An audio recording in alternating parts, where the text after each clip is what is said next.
Bueno, mucho se habla del tema de los refugiados palestinos, de los campamentos de refugiados palestinos. Vamos a destruir un poco un mito que realmente está causando muchos problemas a lo largo de 72 años. Como sabemos, el 29 de noviembre de 1947, las Naciones Unidas votan el plan de partición de Palestina. Debemos destacar que este plan era solo sobre el 20% del territorio del mandato, dado que en el 80% restante los británicos habían creado el Emirato Árabe Hashemita de Transjordania, la actual Jordania. El plan es aprobado por 33 votos a favor, 3 en contra y 10 abstenciones. Y acá comienza la historia. Los estados árabes sabemos que lo rechazaron. Y en Alejandría, en diciembre de 1947, en la residencia del primer ministro egipcio, se realiza una reunión con representantes de Egipto, Irak, Arabia Saudita, Siria, Yemen, Líbano y Transjordania. Y aparte el secretario general de la Organización de la Liga Árabe, Hassan Pasha. Estaban presentes Mahmoud Nujakri Pasha, primer ministro de Egipto, el príncipe Faisal de Arabia Saudita, el representante de los hashemitas de Irak, Nuri Said Pasha, Riyad Sol, primer ministro del Líbano, el sirio Yamil Mardam, y desde su villa en el Cairo, Amin el-Husseini, muftí de Jerusalén, envió a su sobrino Abdelkader el-Husseini. Entre los puntos que se debatieron estaba no solo la acción militar contra el futuro Estado judío, sino qué hacer con los árabes que habitaban en el lugar. Todos ellos eran campesinos civiles, o en su gran mayoría. Para solucionar esto, fueron citados en Damasco los representantes de las principales familias terratenientes. La mayoría de esos campesinos árabes dependían de esos terratenientes, ya que eran los propietarios de las tierras donde ellos vivían. Y se les pidió que ordenaran a sus campesinos abandonar sus aldeas para facilitar las operaciones militares, prometiéndoles que se repartirían el botín una vez que los sionistas hubieran sido arrojados al mar. Acá hay que destacar que muchos de esos terratenientes negociaban en secreto con la dirigencia judía para no perder sus tierras y sus cuentas bancarias en caso de que los judíos triunfaran. No todos los terratenientes acataron esa orden y sus campesinos permanecieron en sus aldeas. Otros campesinos que no dependían de terratenientes tampoco abandonaron las aldeas y muchos de ellos, como en el caso de Abu Ghosh, colaboraron con los judíos durante la guerra. Estos formaron el núcleo de los actuales ciudadanos árabes de origen, los actuales ciudadanos israelíes de origen árabe. Actualmente 1,5 millones. Los campesinos que abandonaron sus hogares fueron llevados a Gaza, Acre, Jaffa y la zona de Belén. Los de Acre y Jaffa, cuando esas ciudades fueron tomadas por los judíos, fueron llevados a Gaza. En ciudades como Haifa se lanzaron volantes ordenando a los árabes que se retiraran de la ciudad y advirtiéndole que el que no lo hiciera sería considerado traidor y ejecutado. Hay que destacar que solo un 40% obedeció esta orden. Acá les voy a dar algunos testimonios de personalidades y medios árabes que ilustran estos hechos.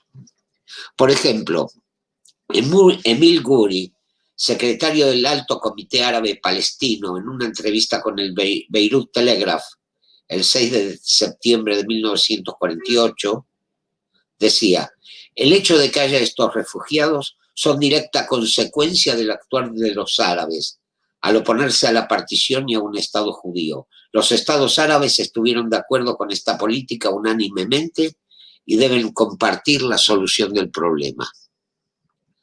Por otro lado, en el London Economist de octubre 2 de 1948 se publicaba: la causa más importante en la huida de los palestinos fueron los anuncios hechos por radio por el Alto Comité Ejecutivo Árabe Palestino, urgiendo a los árabes de Haifa a irse.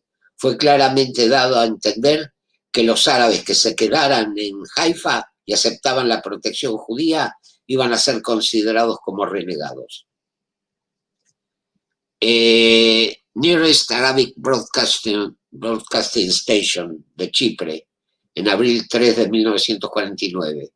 No se debe olvidar que el Alto Comité Árabe alentó el traslado de los refugiados desde sus casas en Jaffa, Haifa y Jerusalén. La policía británica el 26 de abril de 1948 decía en Haifa: todos los esfuerzos se están haciendo por los judíos para persuadir a la población árabe de que se queden y sigan adelante con sus vidas normales, que tengan sus negocios y comercios abiertos y que se aseguren que sus vidas y que estén seguros que sus vidas e intereses no serán tocados. El Jordanian Daily Newspaper Palestine de febrero del 19 de 1949. Ellos dicen: sabemos quiénes son nuestros enemigos. Esto lo decían los refugiados, refiriéndose a los egipcios, declarando que sus hermanos árabes los persuadieron innecesariamente a abandonar sus casas. Hasta escuchó que se dice que muchos de los refugiados hubiesen dado la bienvenida a los israelíes y venían y tomaban el distrito. Los estados árabes que alentaron a los árabes palestinos a abandonar sus casas temporalmente con el objetivo de que no obstaculicen la invasión de los ejércitos árabes, han fallado en cumplir su promesa de ayudar a estos refugiados. Cuando terminó la guerra con el triunfo de Israel, los árabes mantuvieron a estos refugiados en campamentos en condiciones miserables. Hay que aclarar, entre paréntesis, que entre 1949 y 1952 casi 1 millón de judíos fueron expulsados violentamente de los países árabes donde residían. En algunos casos, como las comunidades de Irak y Yemen, desde los tiempos bíblicos. Israel puso provisoriamente en campamentos a estos refugiados, pero les construyeron viviendas y sus descendientes actualmente están completamente integrados a la sociedad israelí. En 1950, con auspicio de las Naciones Unidas en Zúrich, Suiza, se realiza una serie de reuniones para tratar el problema de esos refugiados. Estuvieron presentes representantes de todos los países de la Liga Árabe, pero no se permitió que los refugiados enviaran delegados. En Belén hubo un intento de elegir representantes de todo para esas reuniones y el ejército jordano reprimió, asesinando a los dirigentes. Israel presentó una propuesta de 3 puntos. A, permitir el regreso de 100.000 refugiados, priorizando a los que tuvieran familia en Israel. B, indemnizar a los restantes. C, descongelar las cuentas bancarias en los bancos israelíes. La respuesta árabe fue: Israel no existe y no se puede negociar con algo que no existe. En 1949 se había creado la UNRWA, la Agencia para los Refugiados del Medio Oriente. Esta agencia en 1952 instala escuelas en los campamentos de refugiados, pero estas escuelas quedan bajo control militar y se transforman en centros de adoctrinamiento y entrenamiento de futuros terroristas. Actualmente, los libros de texto de esas escuelas siguen siendo letanías de odio e incitación a la violencia. Y acá algunos datos interesantes sobre la UNRWA. Agencia de Naciones Unidas para los Refugiados de Palestina en Oriente Próximo. De acuerdo a la UNRWA, decenas de billones, no millones, billones de dólares, 1/3 proveniente de contribuyentes estadounidenses y el resto de Canadá y países europeos, han sido gastados durante los últimos 50 años en los refugiados palestinos y sus descendientes. Un número estimativo de 500.000 de personas 60 años atrás, hoy 4 millones y creciendo a diario. Pensemos la cantidad de verdaderos refugiados que hay en la actualidad. Gente que está huyendo de los conflictos, como el de Siria, como los Rohingya, como los kurdos, como los yazidíes, que dependen de las Naciones Unidas. Piensen, billones en los palestinos. Ningún país árabe, excepto Jordania, donde constituyen más de los 2/3 de su población, los acepta como ciudadanos.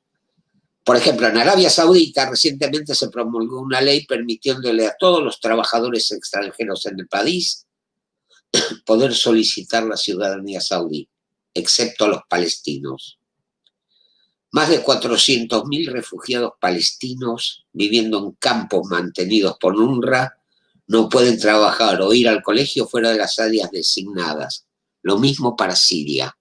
La mayoría de los refugiados palestinos anotados por la UNRWA, que incluyen a Jordania, Líbano, Siria, la margen oriental y Gaza, en 2002 ni siquiera vivían en los campos, sino en pueblos o ciudades cercanas. Todos reciben asistencia gratuita y servicio por el resto de su vida, incluyendo a sus hijos, nietos, bisnietos, ad infinitum.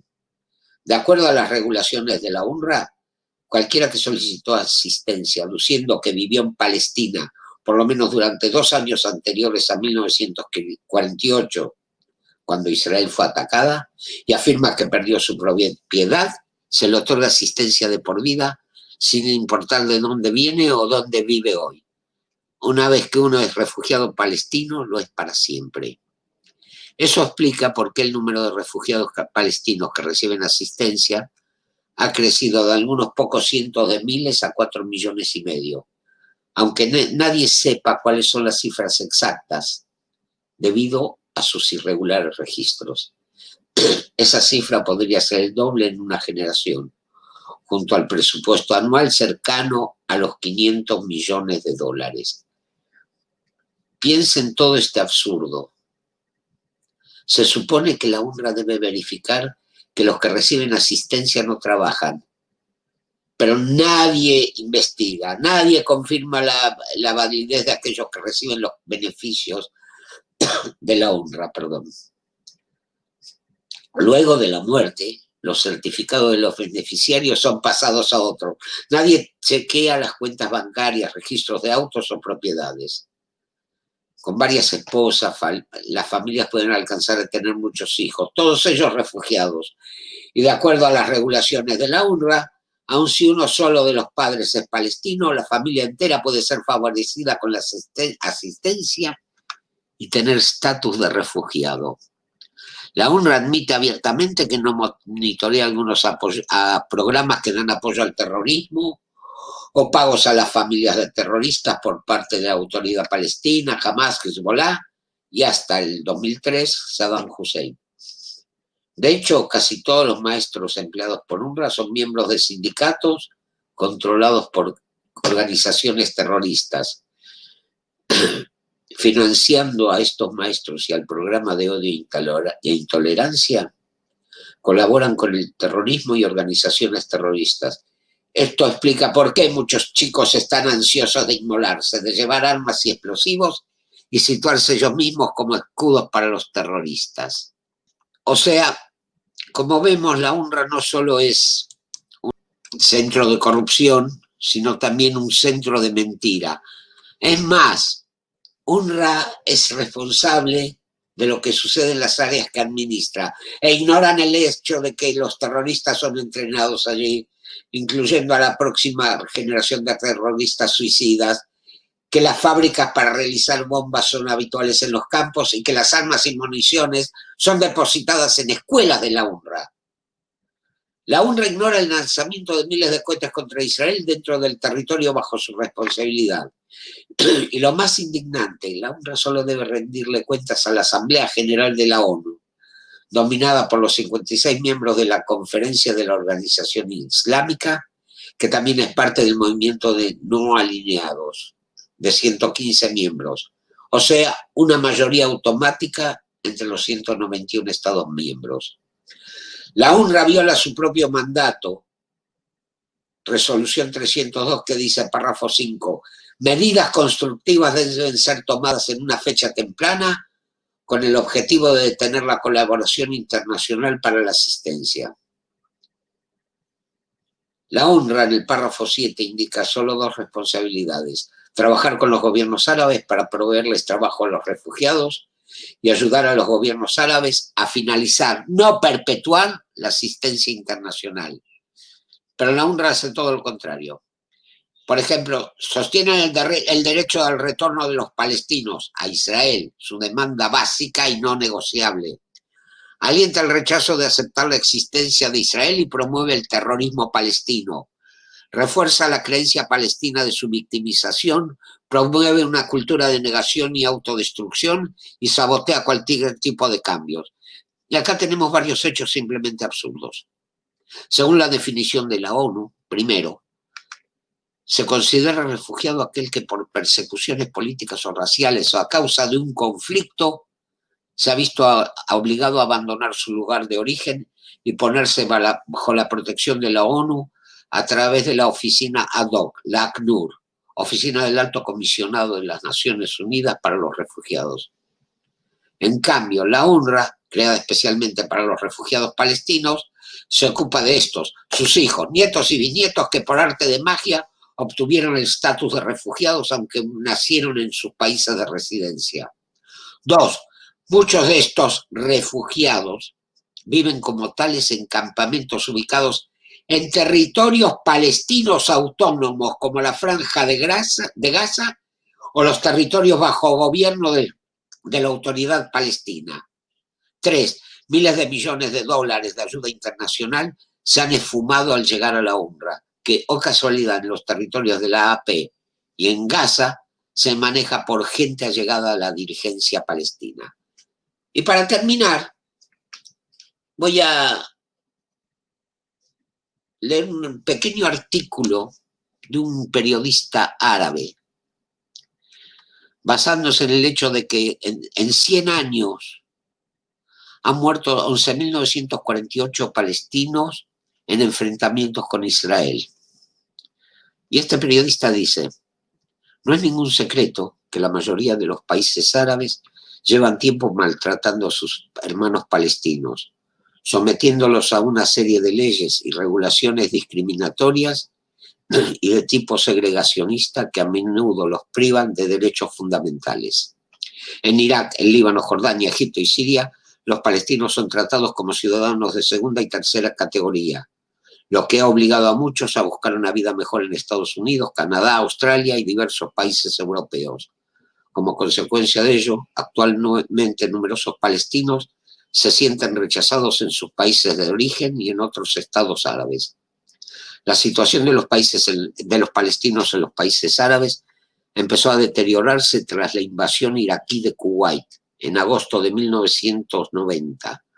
Los palestinos fueron los primeros en felicitar a Saddam Hussein por su invasión del Emirato, que solía enviar cada año docenas de millones de dólares a la OLP en forma de ayuda financiera. Pero muchos huyeron del país para alejarse de la anarquía y el desorden que reinaron tras la invasión.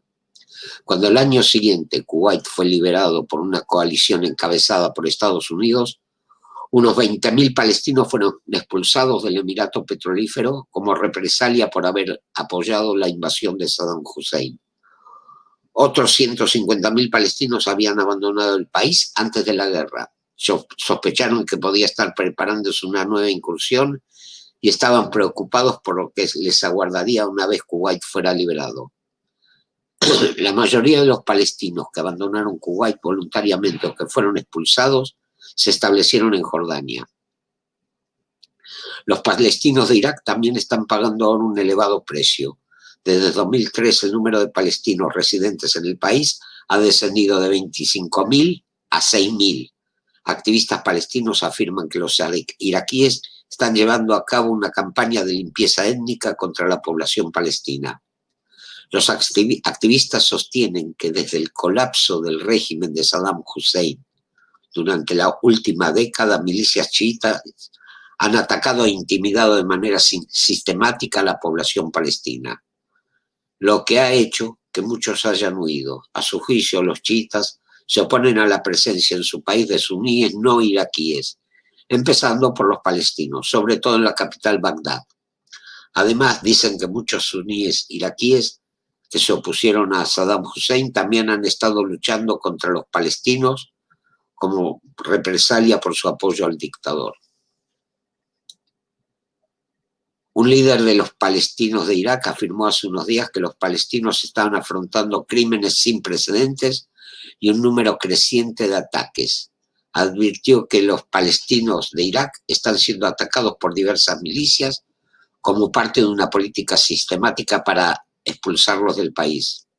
Abu Walid, un investigador palestino, que desde hace años investiga la situación de los mismos en Irak, señaló que 19.000 de los 25.000 palestinos que residían en el país ya lo han abandonado. También indicó que los palestinos son atacados a diario con el pretexto de estar implicados en actividades terroristas. Según este investigador, muchos palestinos capturados en Irak por milicias chiíes han sido brutalmente torturados y obligados a confesar su supuesta relación con el terrorismo. Los investigadores acusan a la autoridad palestina de no haber ayudado a los palestinos de Irak. Dicen que el único esfuerzo que ha hecho la autoridad palestina al respecto no ha sido más que hueca palabrería. Como vemos, en todos los países de residencia, los países árabes de residencia de los palestinos, el panorama es el mismo. Y el periodista termina diciendo que evidentemente la ONU y otros organismos internacionales no se han enterado de la limpieza étnica de palestinos en el mundo árabe. Ellos también están tan obsesionados con Israel que prefieren no saber nada del sufrimiento de los palestinos en regímenes árabes.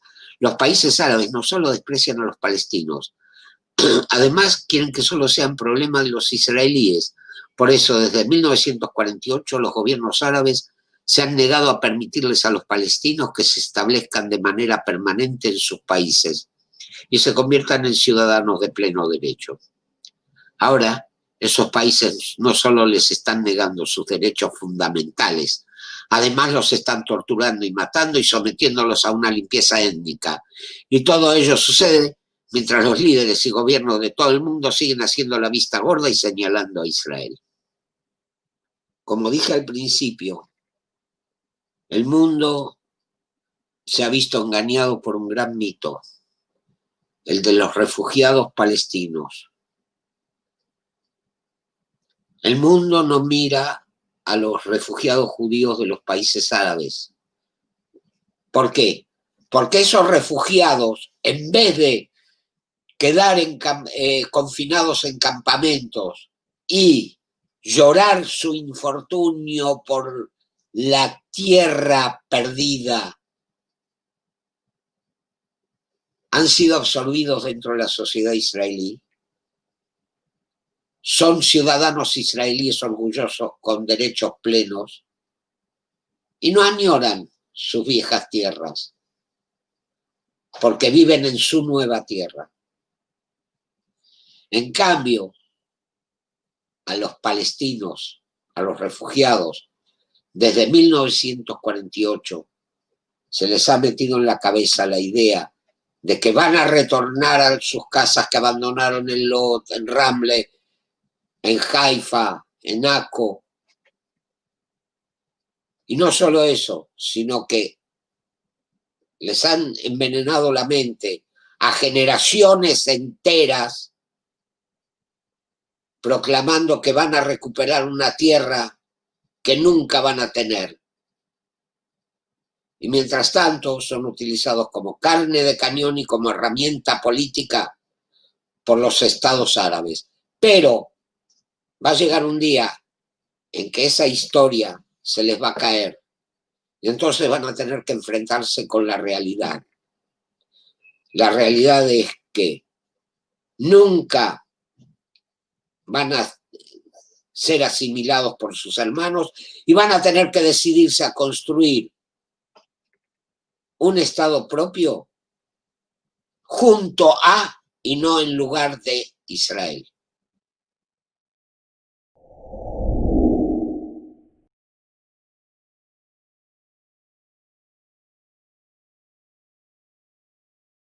Pues estas son preguntas que se formulan en forma constante a través de muchos de nuestros televidentes. Por lo visto, hay muchas personas que el tema esotérico les llama la atención, lo oculto, los interesa. Pues vamos a dar una respuesta, intentar dar una respuesta a las preguntas que hemos recibido. La vida tiene su límite. La pregunta que mucha gente se formula es, ¿todo termina en el polvo? ¿Todo termina en el momento de que el cuerpo de una persona se entierra en la tierra?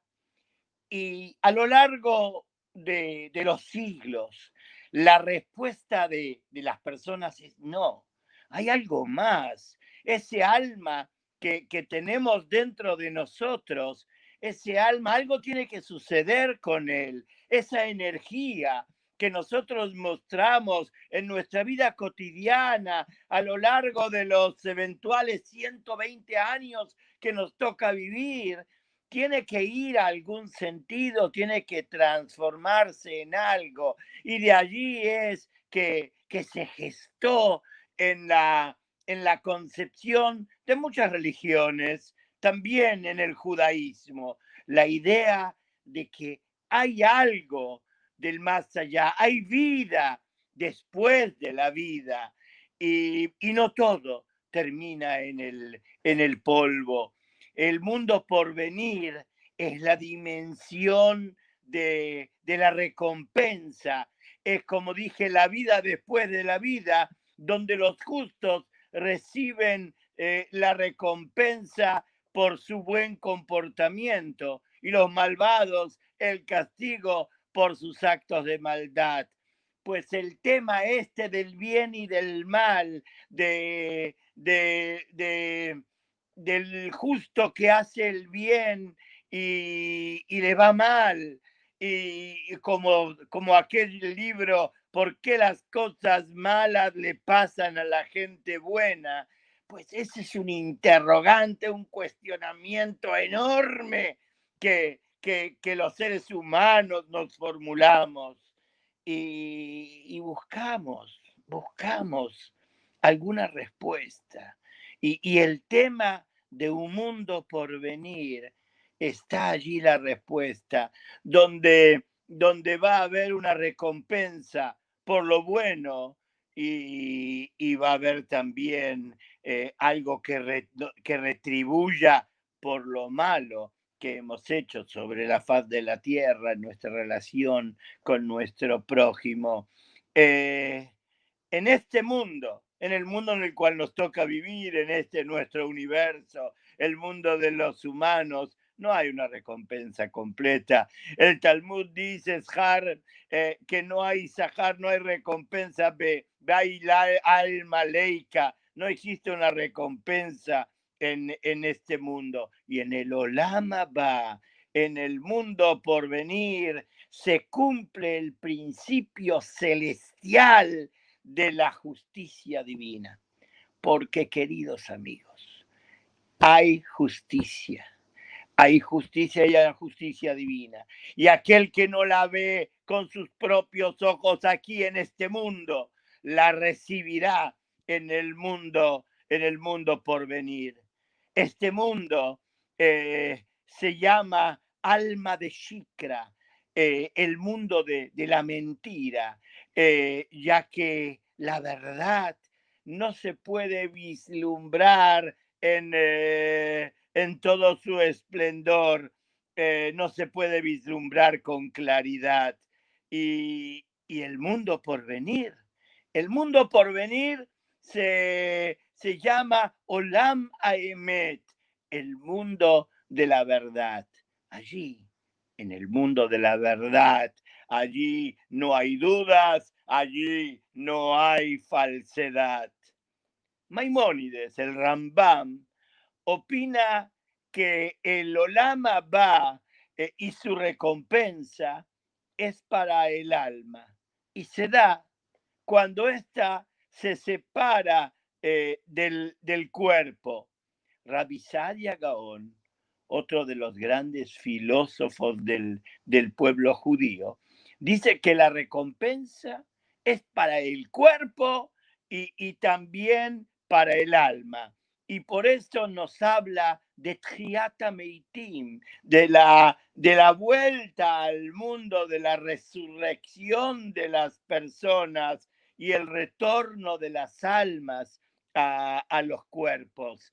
Esta también es la causa por la cual en el judaísmo hay una oposición absoluta a la cremación de los cuerpos, porque hay algunos que tienen la fe, que creen en que alguna vez las almas habrán de retornar a los cuerpos. Todo el tema del Olam Abba no se menciona en el Tanaj, en la Biblia. La Biblia no hace mención alguna a toda esta temática. Aunque en el libro de Kohelet, en el Eclesiastes, está escrito, Veyashuv Afar el Haaretz ve'aruach tashuv el Elokim. Habrá de retornar el polvo a la tierra y el espíritu habrá de retornar a Dios, que Dios dio al ser humano el espíritu de vida. Filón de Alejandría, considerado el primer filósofo judío en el siglo I de la era común. Filón de Alejandría nos habla de la permanencia del alma. La permanencia del alma como un principio de fe. O sea, el cuerpo puede terminar en el polvo, pero el alma es trascendente. El alma tiene una vida per se. El alma habrá de continuar su existencia en el mundo de las almas. Y este es un concepto sumamente aceptado en el judaísmo. El Olam Abba, el mundo por venir, está citado en la Mishnah más de 30 veces. Y este mundo se ve como un mundo de oscuridad, aunque el mundo por venir se ve como el mundo de la luz. Fíjense, hay mucha gente que tiene un paro cardíaco, que tiene una situación que de pronto pareciera que se fue de este mundo. Y todas esas personas hablan que vieron como una luz, un resplandor que los llamaba hacia ellos y después retornaron a la vida. Y esto es algo que se reitera y se vio a lo largo de muchas generaciones. Y en las últimas décadas hay mucha gente que escribe sobre esta temática. El Olam Abba, el mundo por venir, se considera como un regalo que Dios da al pueblo de Israel, al mundo. Hay 3 cosas, pero no se logra tan fácil. Hay que llevar una conducta correcta, adecuada, honorable, para poder para que el Olam Abba, el mundo por venir, sea asequible para nosotros.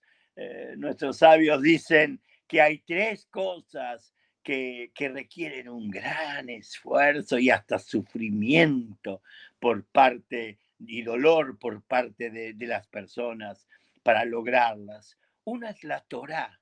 El estudio de la Torá requiere esfuerzo y hay una entrega que se necesita para poder llegar a aprender con H y también aprender sin H para aprender la Torah.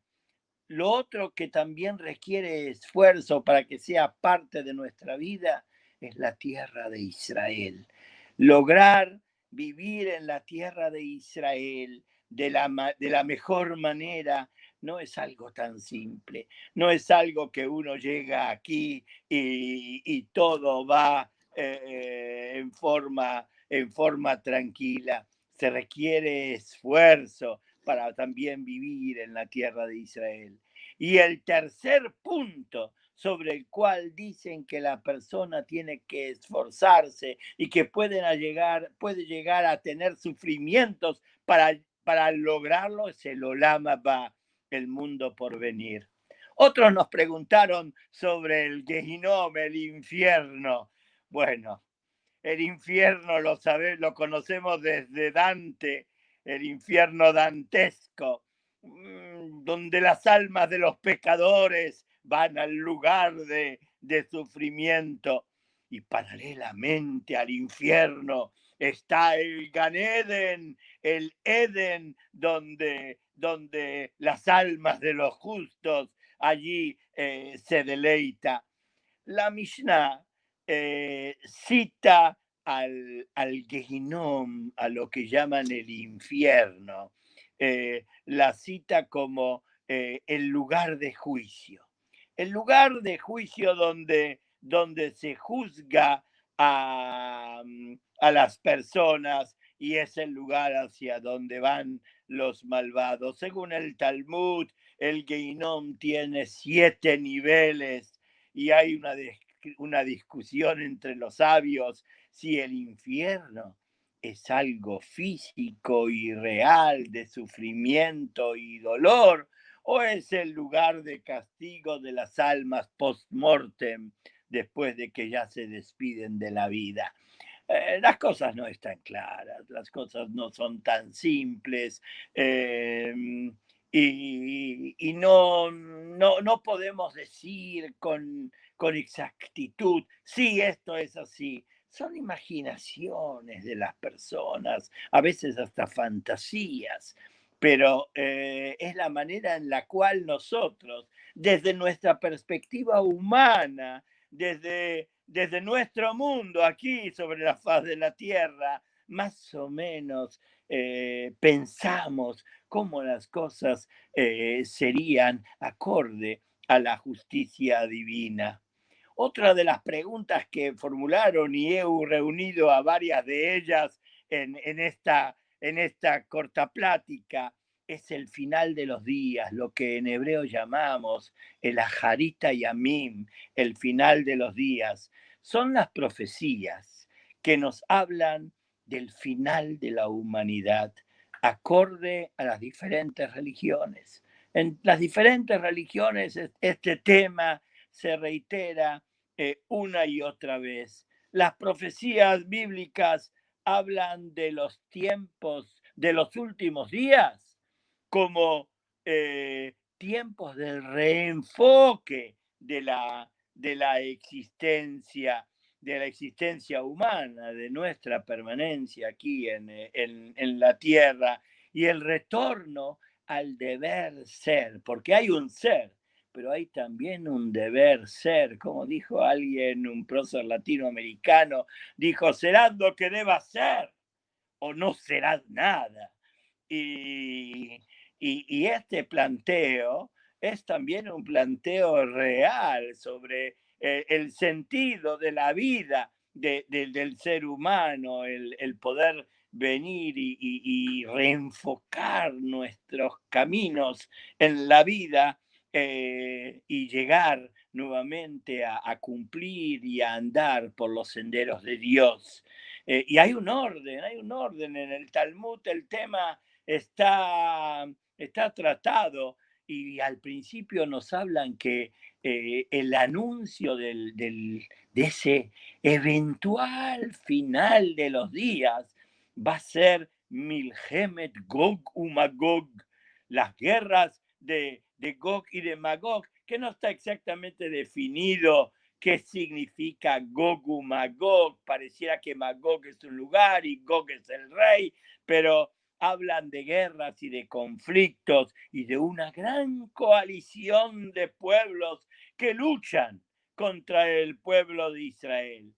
Pero finalmente, queridos amigos, finalmente en esta concepción el pueblo de Israel triunfa y Dios habrá de reinar sobre la faz de la tierra. La segunda fase de este proceso es Biat Eliyahu Anabí, la llegada del profeta Eliyahu, aquel que va a anunciar la redención del pueblo judío y del mundo. La otra fase es la de Atjaltad y Gehulá, del comienzo de la redención que prepara la llegada del Mesías. La otra fase es Biat Mashiach, la llegada del Mashiach, que es un enviado de Dios, es aquel que habrá de traer la redención al pueblo de Israel y a la humanidad toda, y habrá de transformar al mundo en el reino de Dios, en un lugar que es bueno para vivir. El Rambam Maimónides señala que este es un principio de fe, pero que debemos saber que no hay ningún cambio con la llegada del Mashiach, sino Shivut Mahuyot Bilbat, el hecho de que todos los pueblos del mundo habrán de reconocer que hay un Dios en este universo y la llegada del Mashiach lo que implica es el Tikkun Olam, es una manera de arreglar al mundo, arreglar nuestra existencia, transformar a este lugar, a la tierra, nuestro globo terráqueo, en un lugar de belleza como lo merece ser.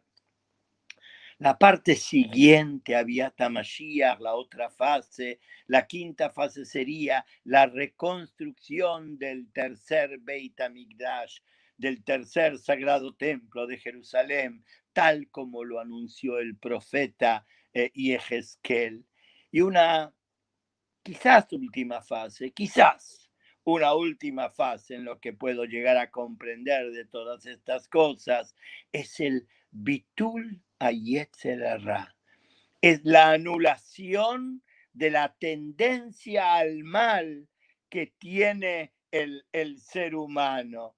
Se borrarán las actitudes negativas de los hombres y todos los seres humanos, sin excepción, todos serán gente buena, positiva, constructiva, que forjarán un mundo de hermosura, de amor, de paz, de convivencia los unos con los otros.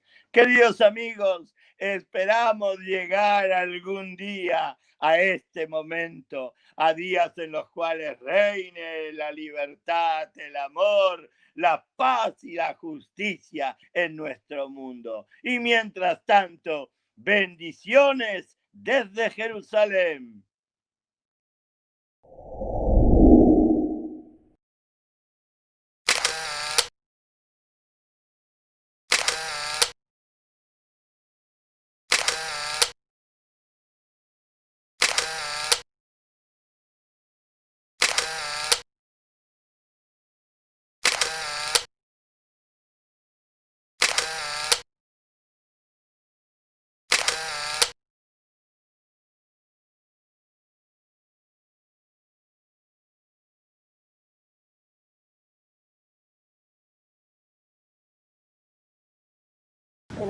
Ya estamos llegando.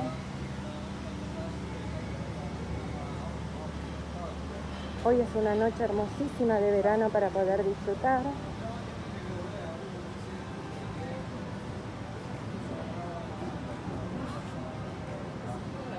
Todo es súper moderno, no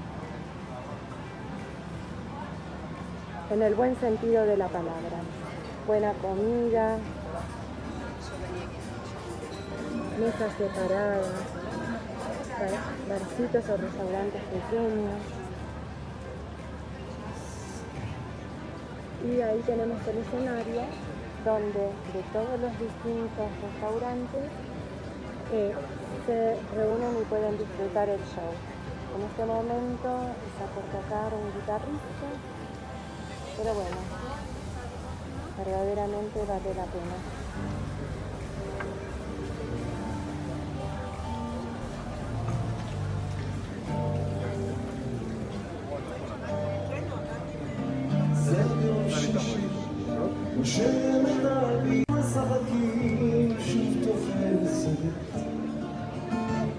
השולחן ערוך, תמונות ילדות ענקים, שאלות לבנות חוזרות מבית כנסת, והריח הזה ששורף לי את הלב, מתגלה, הוא פותח חדור, לא של גדם, וטוב שישר, שעובר אצלנו במשך דור. מתנות קטנות, מישהו שלח לי מתנה, עיגולים של אמונה. מתנות קטנות, מישהו שלח לי מתנות קטנות, כמו הכוח לקבל את מה שאין, את מה שיש, מה עוד אפשר לבקש. יפה, לאנשים שיושבים ולאכול. זהו יום שישי, מלבסת ביתו, השמש גבוהה לידות, לאט נמחקת. מנגינות פשוטות, זוחלות מהחלום, ושום שערה גם לא תסתיר פה את השקט. מתנות קטנות, שהוא שלח לי מתנות קטנות, רסיסים של כוונה, עיגולים של אמונה. מתנות קטנות, שהוא שלח לי מתנות קטנות, כמו מה שאין, את מה שיש, מה עוד אפשר לבקש. Estamos llegando a la calle Moshe Solomon Street o Shlomo Street.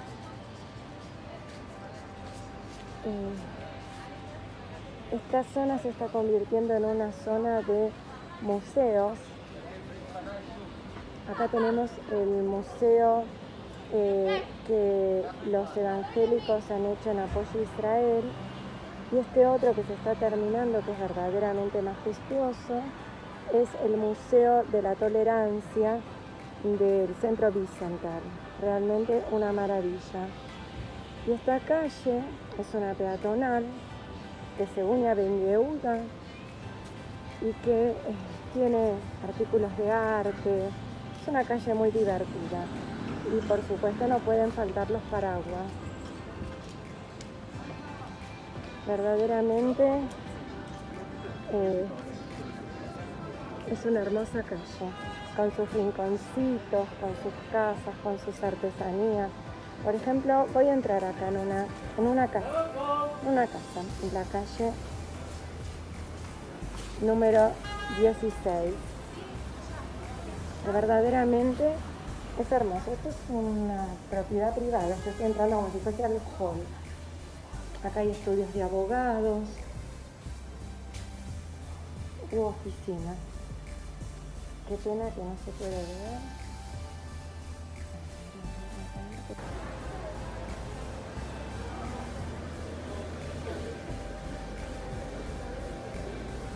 Bueno.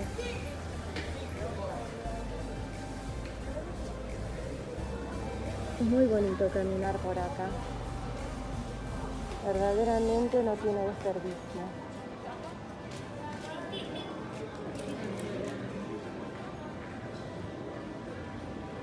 Y por acá es por donde se entraría a Kikara Música, que es lo que les mostré de ese centro de espectáculos.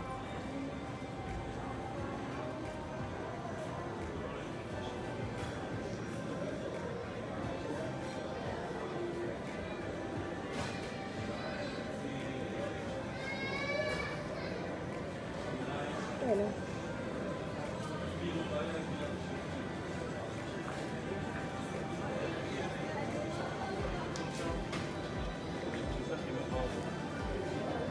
Caminé unas cuadras y llegué a otro lugarcito hermoso y típico de Jerusalén, también con su arquitectura y su diseño, pero renovado.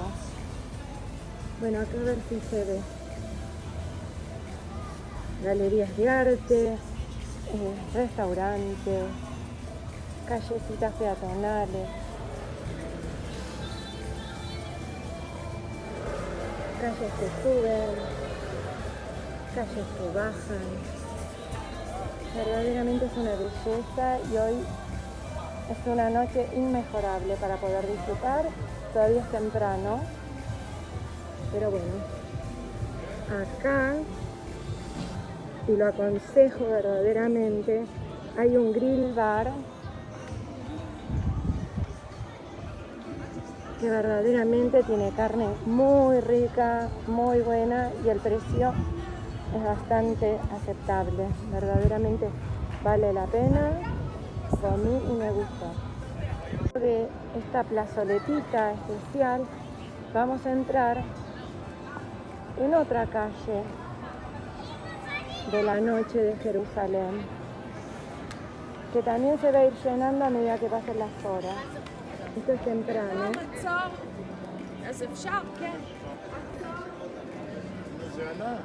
Hay lugares de arte, de decoración, se come rico, al aire libre, se disfruta, a veces hay shows.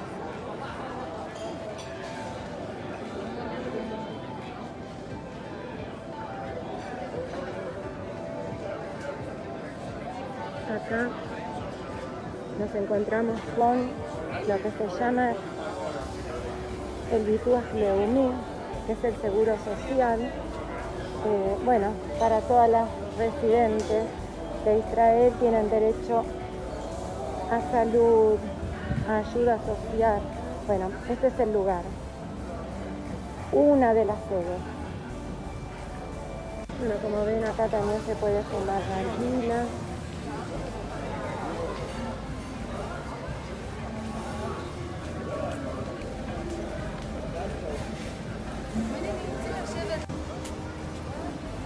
Callecitas que van saliendo de esta calle principal.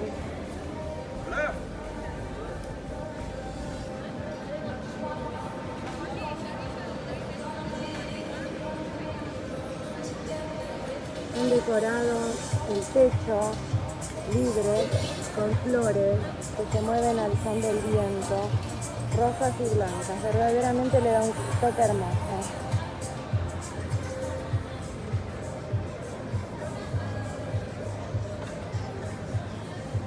Arte.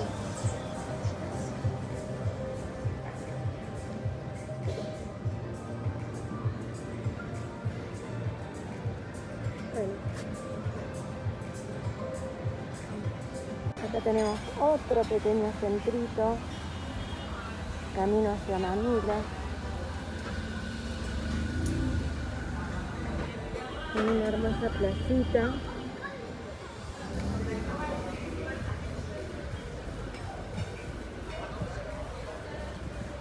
Verdaderamente hermosa, con esculturas, con flores. Bueno, con casas de arte.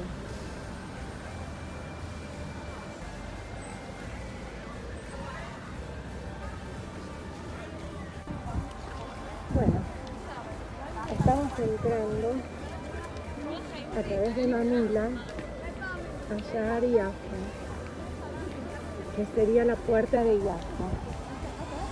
Antes de mirar esto, quiero mostrarles la Torre de David, conocida en hebreo como Migdal David, erróneamente llamada de David porque algún historiador vino, se equivocó y creyó que acá David construyó su torre y su ciudad, pero estaba equivocado. Esto hoy forma parte del barrio musulmán, pero es un museo judío, que se llama la Torre de David. Esta es la puerta de Yafo, que por acá, digamos, que se entra al barrio musulmán o musulmán. Por acá se entra Manila. Y esta es una vista maravillosa de Jerusalén, iluminada por luces. Allá a lo lejos se ve el molino de Montefiori, el Hotel King David. Estas son las murallas de la ciudad, que no se confunda con el Kotel, las murallas de la ciudad, que fueron construidas por el Imperio Otomano. Y acá vamos a pasar para que vean, pero sin entrar, al barrio musulmán.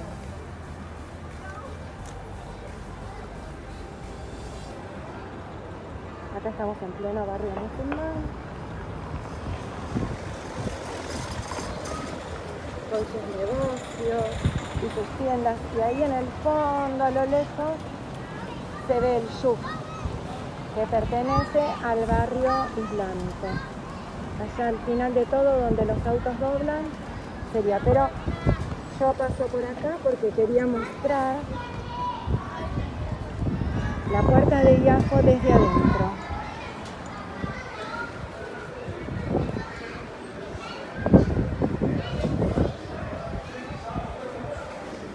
Bueno,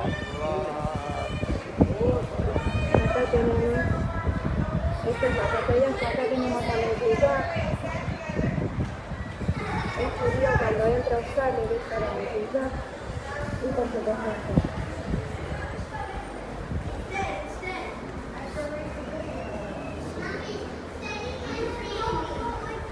O sea que es una puerta que estaba preparada para las invasiones. ¿Por qué? Porque tenían que romper la puerta y entraban con toda su fuerza. Acá tenemos las puertas. Al abrir con toda su fuerza y entraban con sus caballos, o como ellos venían preparados, y con que se encontraban con una pared. Entonces esto producía gran cantidad de accidentes y era una segunda defensa de la ciudad. Está viendo ya mejor en el fondo el Hotel King David, el barrio de Manila. Entramos en esta plazoletita, bueno, no es tan chiquita, pero verdaderamente es hermosa, con vistas a la muralla y con vistas a Jerusalén.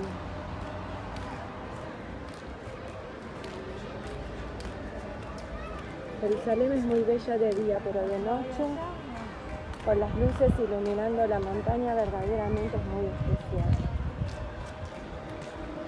Bueno, la plaza sigue más arriba.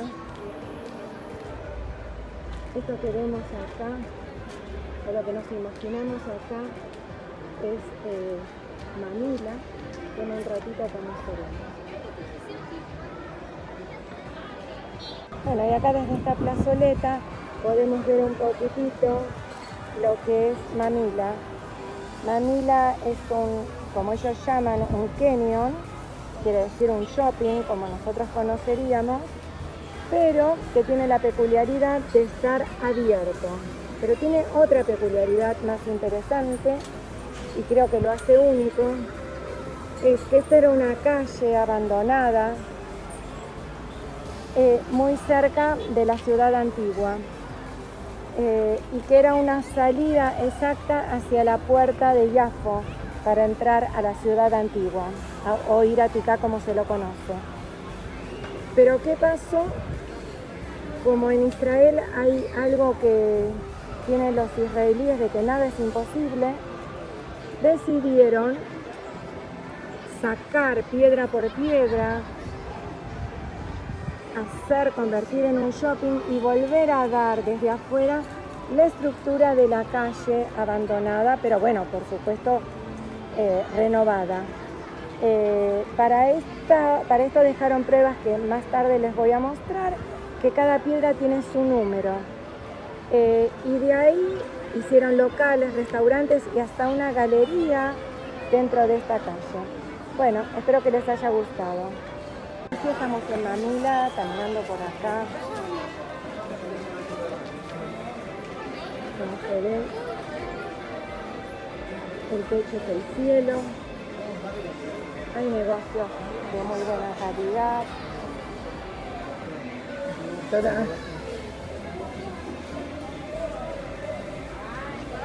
Confitería.